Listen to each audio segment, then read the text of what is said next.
The stars looked cold and empty through the bridge windows of the USS Defiance. Captain Jake Morrison stood with his hands behind his back, watching the darkness of space. He knew that somewhere out there, death was coming for his world. "Captain, we have the final count," said Lieutenant Commander Lisa Parks. She looked up from her computer screen with worry in her eyes. 847 enemy ships. They will reach our outer planets in 6 hours. Jake nodded slowly. He had expected this news, but hearing it still felt like a punch to the stomach. 800 ships against one. No military leader in history had ever faced such terrible odds. The Zephyrian hegemony had ruled the galaxy for over 1,000 years. They conquered worlds like humans picked flowers. Their technology was ancient and powerful. Their ships were huge and covered in thick armor. Their weapons could destroy entire cities with one shot. And now they were coming for Earth. "Any word from the other human colonies?" Jake asked. "Mars base went silent 3 hours ago," Parks replied. "Europa Station is evacuating now. The outer mining platforms are already gone." Jake felt his jaw tighten. Those platforms held thousands of families. Good people who just wanted to make a living among the asteroids. Now they were running for their lives are already dead. "What about the Galactic Council? Are they going to help us?" Parks shook her head. "Ambassador Vextar sent a message 20 minutes ago. He said the Council expresses deep regret for humanity's situation. They wish us luck in our final hours." Jake almost smiled at that. Deep regret. How kind of them. The same Council that had ignored every human request for trade agreements. The same aliens who called humans the young barbarians from the edge of nowhere. "Sir, we have a message from Fleet Admiral Walsh," said Navigator Amy Chen from her station. "Put it on screen." The main display showed the face of Admiral Karen Walsh. She looked tired and old. Her gray hair was messy and her uniform was wrinkled. Behind her, Jake could see the chaos of Earth's military headquarters. "Jake," she said, "I'm not going to lie to you. This is it. We have no backup plan. No secret weapons. No miracle coming to save us." She paused and looked directly at him. "Your job is simple. Delay them. Give us time to get the civilian ships away from Earth. Even 1 extra hour might save 1,000,000 lives." "Understood, Admiral. The Defiance is our newest ship, our best ship, but it's still just one ship against their entire fleet. I know what I'm asking you to do, Jake. I know you probably won't come home from this." Jake could hear his crew moving around behind him. They all knew the same thing. This was a suicide mission, but they were here anyway. "We'll do our job, Admiral," Jake said. "I know you will. Earth is counting on you." Walsh out. The screen went dark. The bridge became very quiet. Jake could hear the soft humming of the ship's engines and the beeping of computers. Normal sounds that felt strange when death was so close. Chief Engineer Ryan Brooks spoke up from the back of the bridge. "Captain, the new reactor is running at full power. All weapons are loaded and ready. The experimental systems are online." "Good. How long until we reach the intercept point?" 2 hours, sir," Amy Chen answered. Jake walked to his captain's chair and sat down. The USS Defiance was not like the smooth, beautiful ships that other alien species built. It was rough and angular. It looked more like a flying factory than a work of art. The aliens who had seen pictures of human ships always laughed. They called them ugly metal boxes with guns stuck on. But Jake loved his ship. Every thick steel plate. Every massive engine. Every heavy gun turret. The Defiance was built by humans for humans. It was tough and stubborn and refused to give up, just like the people who made it. "Parks, what do we know about their fleet composition?" "Most of their ships are Zephyrian heavy cruisers, about 600 meters long. They have energy shields and plasma weapons. Their armor is made from some kind of crystal that can absorb laser fire." Parks read from her datapad. "They also have 47 battleships. Each one is over 1 kilometer long, and their flagship, the Supremacy, is almost 2 kilometers long. Crew, strength? Best guess is about 200,000 soldiers total. Their leader is Admiral Corvash. He has won over 100 battles, never lost a single engagement. Jake rubbed his chin. 100 victories, 200,000 enemy soldiers, ships that could eat planets. And here he was with 200 humans in one experimental battleship that most aliens would use as target practice. "Sir," Amy Chen said quietly, "the betting pools on Nexus Station are giving us odds of 10,000 to 1 against survival." Several crew members laughed at that. Dark laughter, but laughter all the same. "Well," Jake said, "I guess that means if we win, some people are going to make a lot of money." More laughter. Jake was proud of his crew. They were scared. He could see it in their faces. But they were not broken. Not yet. The Defiance continued its journey toward the outer solar system. Behind them, Earth glowed like a blue jewel in the darkness. Ahead of them waited the largest military force in galactic history. In the depths of space, sensors picked up the first enemy scout ships. They were still far away, but they were coming fast. Very soon, the galaxy would learn what happened when someone threatened humanity's home. Jake Morrison sat in his chair and waited for the storm to begin. The enemy fleet came out of jump space like a swarm of angry insects. Jake Morrison watched his main screen as hundreds of alien ships appeared in perfect formation. Each ship was larger than anything humanity had ever built. Together, they looked like a moving city of death. "Contact at maximum sensor range," reported Amy Chen. "They're spreading into attack formation. 60 ships in the first wave." Jake studied the enemy formation. Admiral Corvash was being careful. He was sending his smaller ships first to test human defenses. The big battleship stayed back waiting to see what would happen. "Distance to target?" 4 million kilometers and closing fast," Chen answered. "Parks, are our weapons ready?" "All missile tubes loaded, sir. Targeting computers are online. The new guidance systems are working perfectly." Jake nodded. The missiles were humanity's secret weapon. They looked simple on the outside, just metal, tubes with rocket engines. But inside they carried something the aliens had never seen before. "Sir, incoming transmission from the enemy flagship," said the communications officer. "Put it on screen." The display showed the face of Admiral Corvash. He was tall and thin with gray skin and forearms. His black eyes looked cold and empty. When he spoke, his voice sounded like grinding metal. "Human vessel, this is Admiral Corvash, of the Zephyrian hegemony. You will surrender immediately. Your resistance is pointless. We have 800 ships. You have 1. Submit now and your death will be quick." Jake stood up and faced the screen. "This is Captain Morrison of the USS Defiance. Here's my answer to your surrender demand." He made a gesture with his hand that needed no translation. Corvash's eyes became even colder. "So be it. You have chosen to die like the primitive animal you are." The screen went dark. "Well, that was polite," said Chief Engineer Brooks. "I especially liked the part where he called us animals. Parks, lock onto the lead ships. Prepare to fire on my command." "Locked and loaded, sir." The alien ships moved closer. Jake could see them more clearly now on the tactical display. They were beautiful in a deadly way. Smooth curves and flowing lines. Energy shields that glowed blue around each hull. They moved through space like dancers, graceful and confident. "Enemy ships are charging weapons," Parks reported. "They're preparing to fire." Jake waited. The enemy ships came closer. 3 million kilometers. 2 million. 1 million. "Now," Jake said quietly. Firing all tubes, 24 missiles shot out from the Defiance.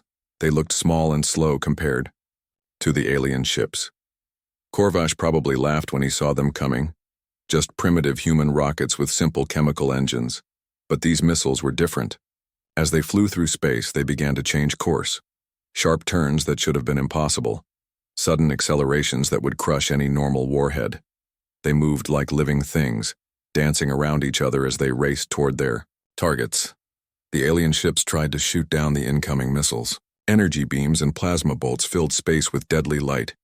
But the human missiles kept changing direction. They twisted and spun through the defensive fire like acrobats.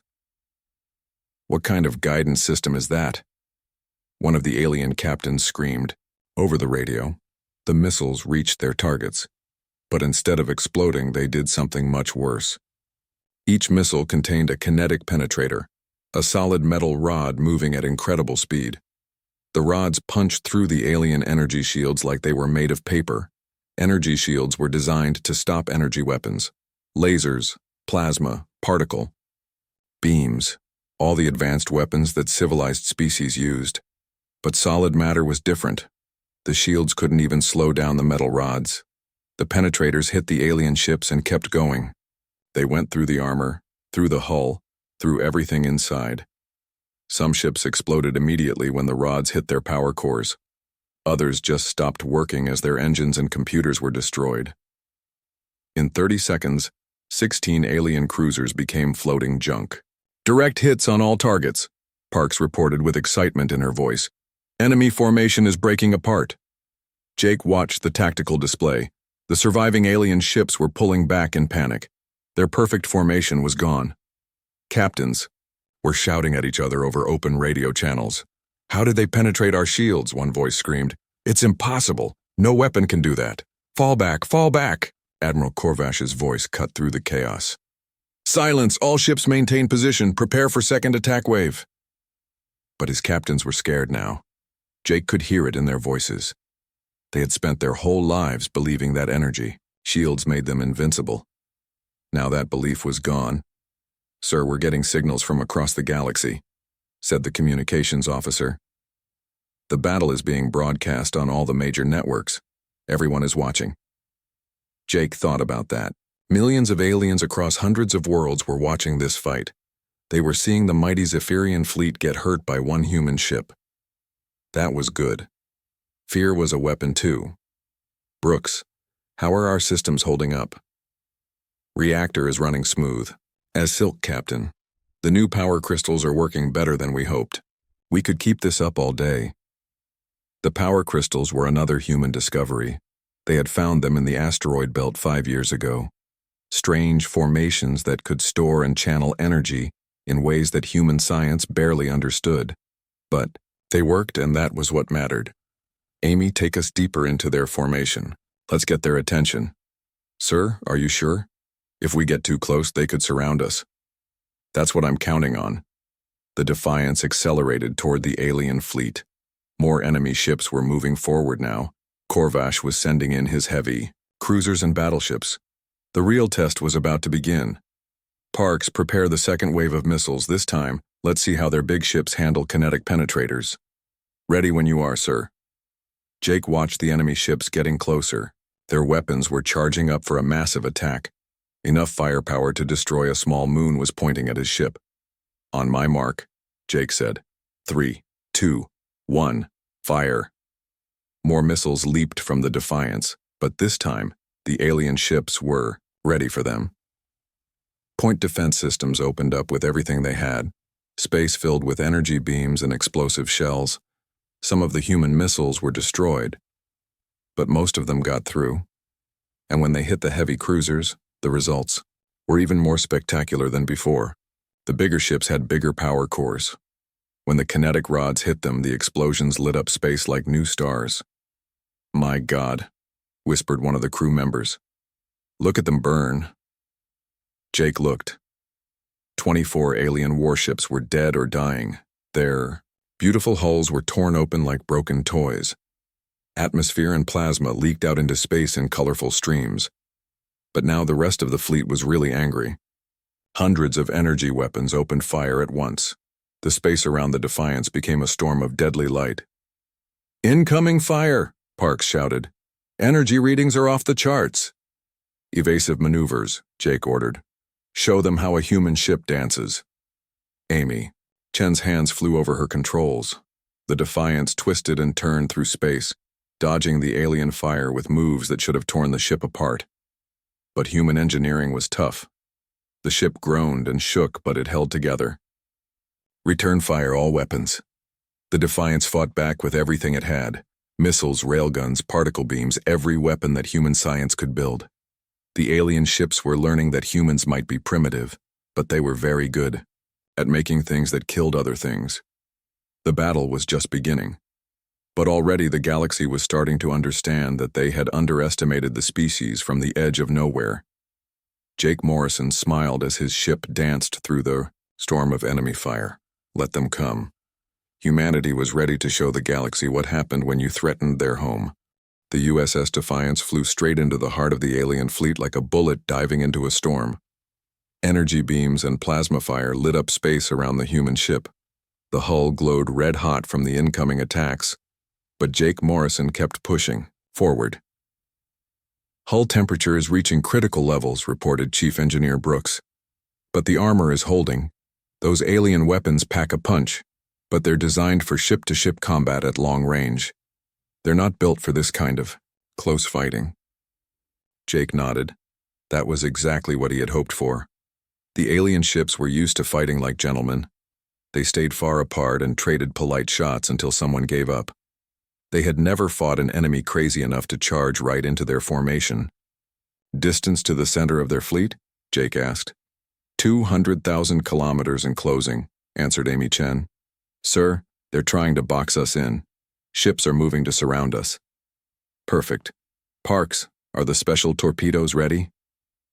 Loaded. And armed, Captain. All 12 tubes. Jake felt his heart beat faster. The special torpedoes were humanity's biggest secret. They had been working on them for 3 years, ever since scientists discovered how to break apart matter at the atomic level. Each torpedo could turn anything it touched into pure energy. Admiral Korvash is hailing us again, said the communications officer. Put him on screen. The alien admiral's face appeared on the main display. His forearms were moving in what Jake guessed was anger. When he spoke, his voice was full of rage. Human fool! You fly to your death! My ships will tear you. Apart piece by piece, maybe, Jake replied. But we're going to take a lot of your ships with us. Tell me, Admiral, how many Zephyrian mothers will cry tonight because their sons followed you into this fight? Korvash's black eyes became even colder. You speak of mothers? Your entire species will be extinct in 1 hour. No human mother will ever cry again. We'll see about that. Jake cut the connection and turned to his crew. Listen up, everyone. What we're about to do has never been tried in combat before. The matter conversion torpedoes are experimental. They might work perfectly, or they might blow us all to hell. Either way, we're going to find out together. He looked around the bridge. Every face was calm and ready. These people had volunteered to die for their world. Jake was proud to serve with them. Parks, target the largest concentration of enemy ships. Fire when ready. Firing! 12 torpedoes shot out from the Defiance. They looked just like normal missiles, but inside each one was a small device that could change the laws of physics. As they flew toward the alien ships, they began to glow with a strange blue light. The alien point defense systems opened fire. Energy beams and particle cannons tried to destroy the incoming torpedoes. But the human weapons kept coming, their blue glow getting brighter. The first torpedo hit a Zephyrian heavy cruiser. For a moment, nothing seemed to happen. Then the entire ship began to shine like a star. The torpedo had converted the cruiser's hull into pure energy. The ship didn't explode. It simply became light. The second torpedo hit another cruiser. Same result. A flash of brilliant light, and a 600-meter warship just disappeared. What kind of weapon is that? Screamed one of the alien captains over the radio. It's turning our ships into energy, shouted another. Panic spread through the alien fleet. Ships that had been moving to surround the Defiance suddenly reversed course. Captains who had been confident just minutes before were now running for their lives. But the human torpedoes kept hitting their targets. Every ship that got touched by the blue light simply vanished in a burst of energy. In less than 5 minutes, 12 major warships were gone. Impossible, whispered Admiral Korvash. Over an open channel. No species has this technology. Matter conversion is just a theory. Jake smiled. Maybe for you. Humans have a saying, Admiral. We don't just think outside the box. We blow up the box and build something better. The alien fleet was in chaos. Now, ships were crashing into each other as they tried to get away from the Defiance. Some captains were screaming orders. Others were just screaming. "Brooks, how are our power levels?" "Amazing, sir. The matter conversion is actually feeding energy back into our systems. Every ship we destroy makes us stronger." That was an unexpected bonus. Jake had hoped the torpedoes would work, but he hadn't known they would power up his own ship. Human engineering kept surprising him. "Parks, reload all tubes. Let's keep the pressure on them." "Already on it, Captain. Tubes 1 through 12, loaded and ready." The Defiance continued its deadly dance through the alien formation. Every few minutes, another spread of blue glowing torpedoes would leap out. Every torpedo that hit its target would erase another enemy ship from existence. The aliens tried everything they could think of. They concentrated their fire on the human ship, but the Defiance was too fast and too tough. They tried to ram it, but Jake's crew dodged every attempt. They even tried to retreat, but the human ship followed them like a hunting wolf. "Sir, we're getting reports from all across the galaxy," said the communications officer. "News of this battle is spreading everywhere. Some alien species are recalling their own fleets. They're afraid we might attack them next." Jake laughed. A few hours ago, nobody in the galaxy had even heard of humanity. Now they were afraid of human ships. It was amazing how quickly things could change. "Amy, take us toward Admiral Corvash's flagship. I think it's time we had a personal conversation with him." "Plotting intercept course now, sir." The Supremacy was the largest ship in the alien fleet, almost 2 kilometers long and covered in the most advanced armor and weapons that Zephyrian technology could build. It looked like a floating mountain bristling with gun turrets, but Jake wasn't impressed. Size wasn't everything. The bigger they were, the more energy they would release when the matter conversion torpedoes hit them. "Sir, the Supremacy is hailing us," reported communications. "Put Admiral Corvash on screen." The alien admiral looked very different now. His confident smile was gone. His forearms were shaking slightly. When he spoke, his voice was quiet and careful. "Captain Morrison, perhaps we can discuss terms." "Terms?" Jake raised an eyebrow. "What kind of terms?" "A withdrawal. My fleet will leave your system immediately. We will not return. Your species will be left in peace." Jake pretended to think about it. "That's a generous offer, Admiral. But I have a counter-proposal. What do you want?" "I want you to send a message to every species in the galaxy. Tell them what happened here today. Tell them that humanity is not to be messed with. Tell them that any fleet that comes to our system will end up like yours." Corvash nodded quickly.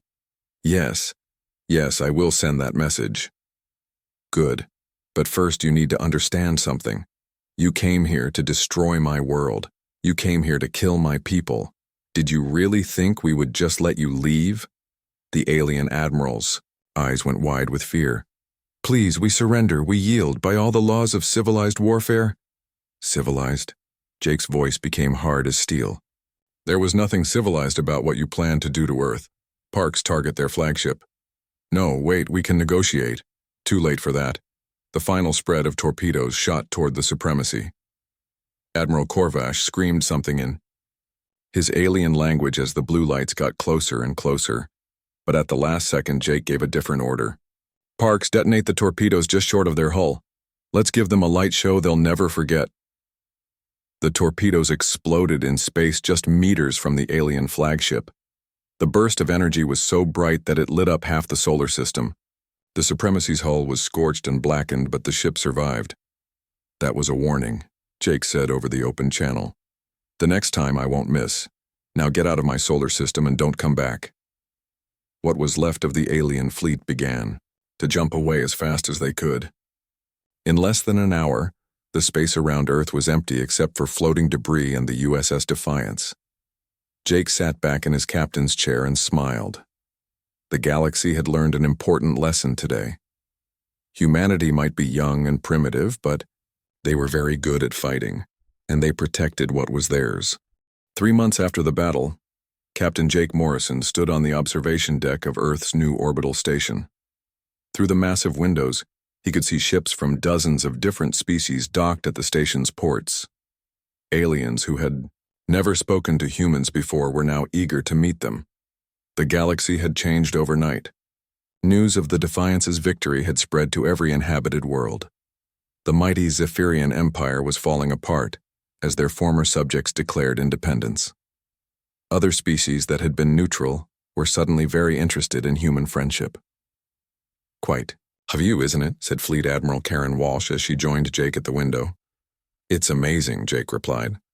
6 months ago, most of these species didn't even know we existed. Now they're all here wanting to trade with us. "Fear is a powerful motivator," Walsh said, "but so is respect. What you and your crew did out there earned us both." Jake nodded, but he didn't feel like celebrating. The battle had saved Earth, but it had also changed everything. Humanity was no longer just another primitive species on the edge of the galaxy. They were now a major power, and major powers had enemies. "Admiral, I've been thinking about Admiral Corvish's warning. He said the Empire had 1,000 fleets. What if they decide to send all of them at once?" Walsh smiled. "Then we'll be ready for them. Come with me. I want to show you something." They walked through the station's corridors past groups of alien, diplomats, and human officials. Jake noticed that the aliens now stepped aside when humans passed. A few months ago, they would have ignored humans completely. Now they treated them with careful respect. Walsh led him to a restricted section of the station. After passing through several security checkpoints, they entered a large chamber with windows looking out into space. But instead of empty darkness, Jake saw dozens of human ships floating in formation. "Meet the new Earth Defense Fleet," Walsh said proudly. Jake stared in amazement. Every ship was based on the Defiance's design, but they were bigger and more advanced. He could see the improved armor plating and the larger weapon systems. These ships looked like they could handle anything the galaxy threw at them. "How many ships do we have now?" 47 completed, with 30 more under construction. Each one has a full crew trained in the new technologies.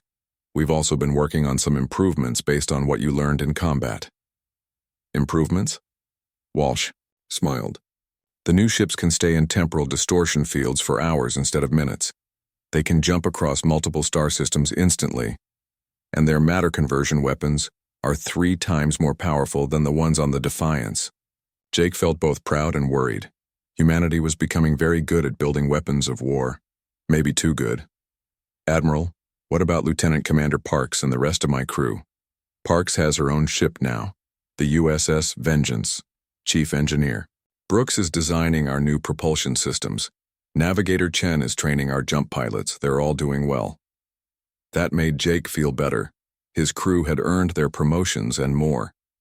As they watched, a new ship arrived at the station. But this one wasn't human. It was long and elegant with flowing curves and silver hull plating. Jake had never seen anything like it. "Who are they?" he asked. "The Alterian Confederation. They contacted us last week wanting to form an alliance. Apparently, they've been fighting the Zephyrian Empire for centuries. They're very interested in our new weapons technology." Jake watched as the alien ship docked with the station. More potential allies, more potential enemies. The galaxy was becoming a very complicated place. "Sir, we have a situation," said a young officer who had just entered the chamber. "Long-range sensors are detecting a large fleet moving toward our space. It's not Zephyrian, but we can't identify the ships." Walsh frowned. "How large?" "Over 200 vessels, Admiral. They'll reach the outer system in 6 hours." Jake felt his stomach tighten. Another invasion fleet. Would humanity ever be allowed to live in peace? "Get me a channel to the Defiance," Walsh ordered. "Captain Morrison, it looks like you're going back to work." An hour later, Jake was back on the bridge of his ship. The Defiance had been upgraded during the past few months. New weapons, better armor, and an improved space-time drive. But it was still the same tough ship that had faced impossible odds and won. "Contact report," Jake said as he settled into his captain's chair.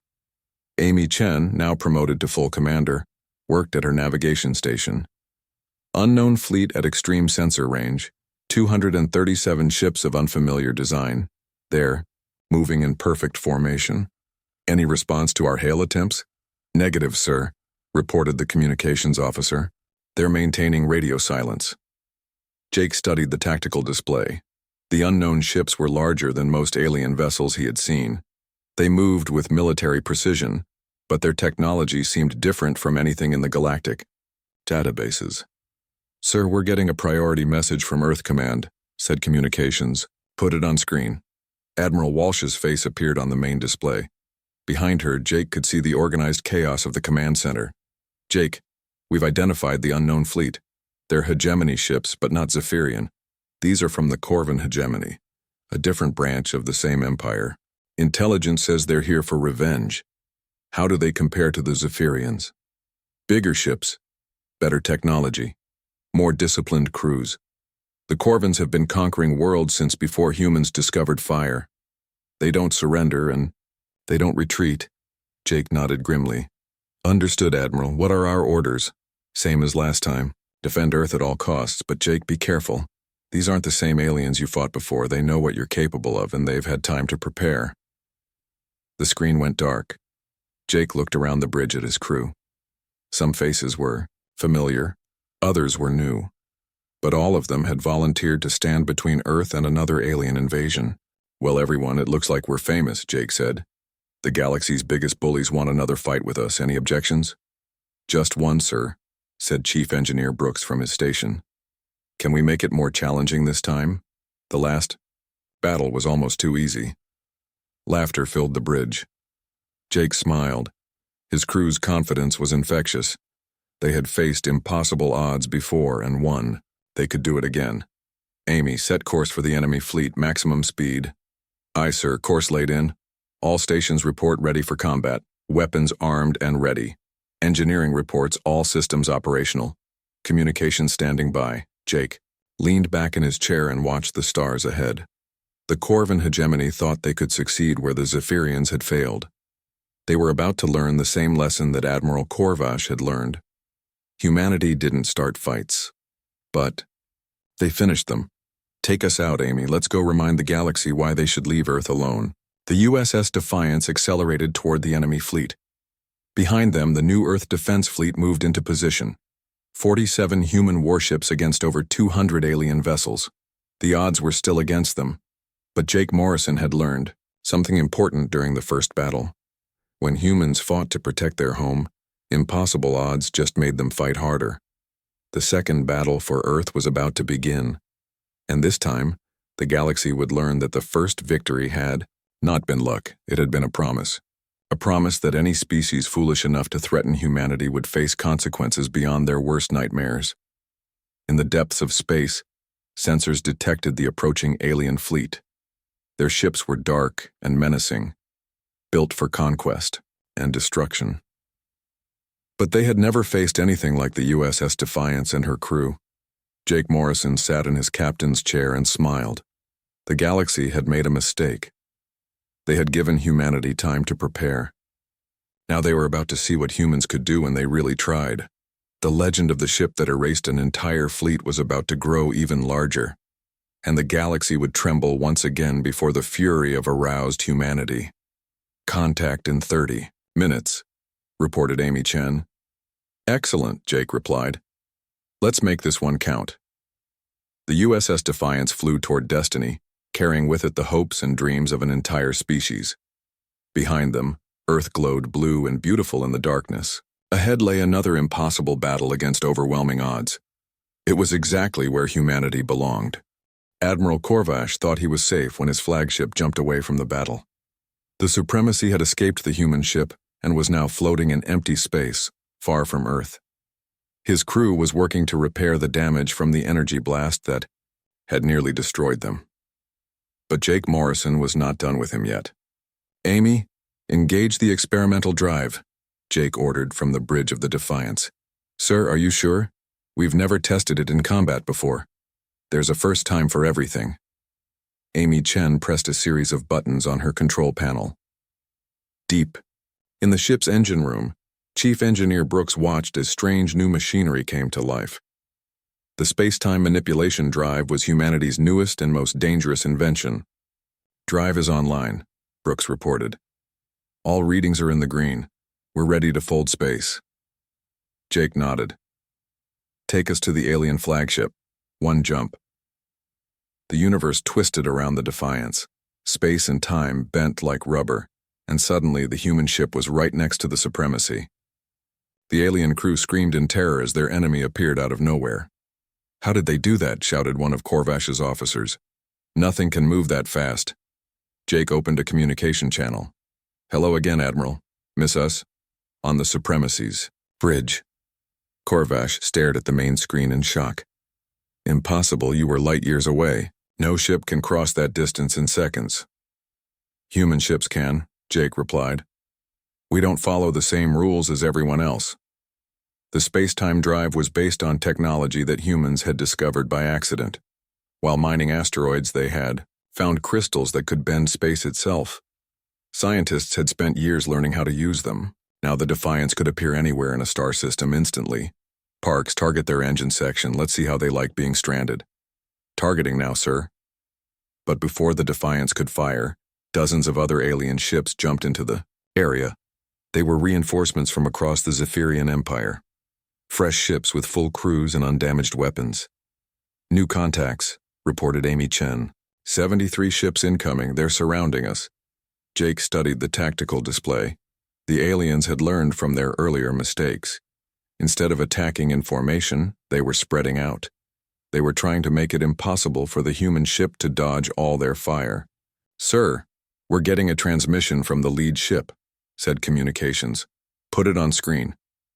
A new alien face appeared on the display. This one was younger than Corvash, with bright red skin and 6 arms. When he spoke, his voice was full of confidence. "Human ship, this is Admiral Vorthak of the Second Fleet. You have caused enough trouble. Surrender now or we will destroy you." Jake almost laughed. "Let me guess. You're here to save Admiral Corvash?" "We're here to finish what he started. Your lucky streak ends now." "Lucky?" Jake shook his head. "Admiral, there's nothing lucky about what we did to your first fleet. That was skill, technology, and good old human stubbornness. Would you like a demonstration?" Before Vorthak could answer, Jake gave the order to attack. But this time the Defiance used its new ability to jump through space. The ship appeared behind one group of alien vessels, fired a spread of matter, conversion torpedoes, then vanished again. The torpedoes hit their targets and converted 6 enemy ships into pure energy. Bright flashes lit up space as the vessels simply disappeared. "Where did they go?" screamed one of the alien captains. The Defiance appeared on the other side of the formation. More torpedoes flew out. More ships became light. "They can teleport," shouted another captain. "How do we fight something that can teleport?" Admiral Vorthak tried to coordinate his fleet's response. "All ships concentrate fire on Sector 7. They have to reappear somewhere." But the human ship was already gone again. This time it materialized right in the middle of the alien formation. At point-blank range, the Defiance's weapons were devastating. Energy beams and kinetic rounds tore through alien hulls like paper. The psychological effect was even worse than the physical damage. The alien crews had trained their whole lives to fight enemies that followed predictable rules. Ships that moved in straight lines. Battles that made sense. But the Defiance didn't make sense. It appeared and disappeared like a ghost. It struck, without warning, and vanished before the aliens could respond. Some enemy crews began to panic. "My sensors can't track them," reported one panicked captain. "They're everywhere at once.